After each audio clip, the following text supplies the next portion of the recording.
je m'appelle Christian Lautrette. Je travaille à l'hôpital de Villefranche-sur-Rouergue et plus particulièrement à l'EHPAD de Rueil. Voilà, j'ai 50 ans et je suis Villefranchois d'origine.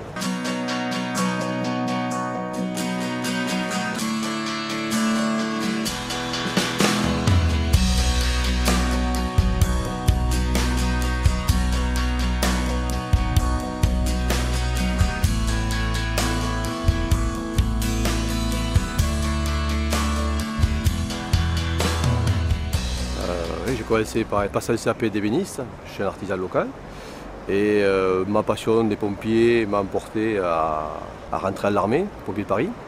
J'y suis resté presque une année.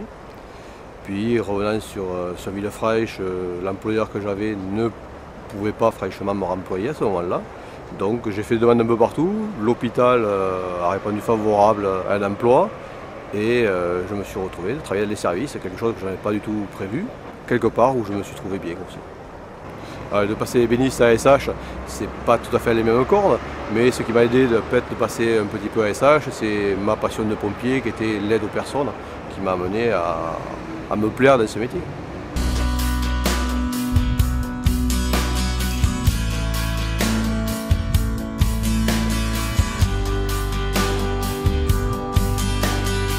Alors, Monsieur Lautrette est déjà un ancien agent de l'établissement. Il faisait le rôle d'aide-soignant, il aidait les infirmières, en fait, il faisait brancardier, il faisait un petit peu tout. Les années passant, on a retravaillé les organisations et on a fait en sorte qu'il y ait de véritables équipes d'aides-soignants diplômés pour être au plus près du soin et au plus près des infirmiers. La VAE venant sur le marché et commençant à se développer de plus en plus, on a informé effectivement les personnels de ce que c'était une VAE. Donc c'est là, je pense, que M. Lautrette a pensé à devenir effectivement, à se professionnaliser et à devenir aide-soignant. Pourquoi la VAE? Parce que revenir étudiant, ce n'était pas le créneau qui me convenait le plus, on va dire. J'avais 44 ans à ce moment-là, et peut-être revenir sur le banc de l'école, ce n'était pas tout à fait dans mon esprit. Le point de départ, c'est l'agent, c'est lui qui va devoir formuler un projet, mais ce projet, pour qu'il soit formulé, pour que l'œuf éclose, je dirais, il faut effectivement qu'il y ait un nid. Pour construire ma VAE, je me suis rapproché de la personne responsable de la formation à l'hôpital qui m'a indiqué qu'il fallait que je fasse une demande d'un premier dossier pour pouvoir remplir ce dossier et voir si je correspondais à la situation de passer une VAE aide-soignant. On m'a renvoyé quelques mois après le livret 2 et je me suis mis petit à petit à remplir mon livret 2. Chacun, on y donne le temps qu'on peut y donner et le temps qu'on a envie, parce que c'est surtout avec de l'envie et de la remise en question. Qui c'est qui sonne? 120. La VAE permet également de valider et de faire reconnaître des compétences qui sont acquises en dehors de l'exercice professionnel.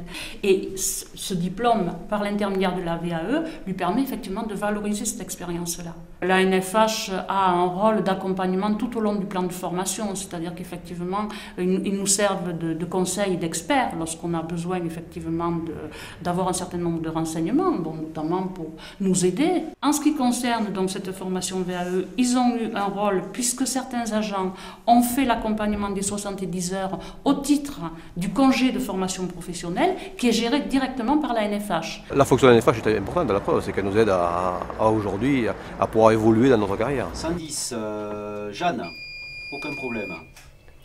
116, fenêtre, Ernest, tout va bien. Et pour René, la centenaire, tout va bien et je te souhaite une très bonne nuit. Mais bonne soirée.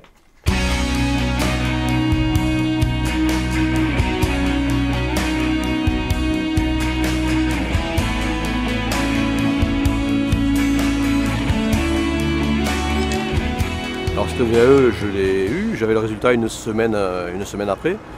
Vu le temps que j'avais passé pendant presque un an et demi à y travailler, à répondre aux questions, à supprimer, à rajouter, la semaine qui suivait, j'étais de nouveau à Toulouse, voir à midi au résultat, voir ce que j'ai. Et j'ai eu ma VAE au premier coup, j'ai eu l'ensemble des modules au premier coup. Ça va, Oui, ça. Pas raté? Oui. Ouais. C'est bien? Oui. Ouais.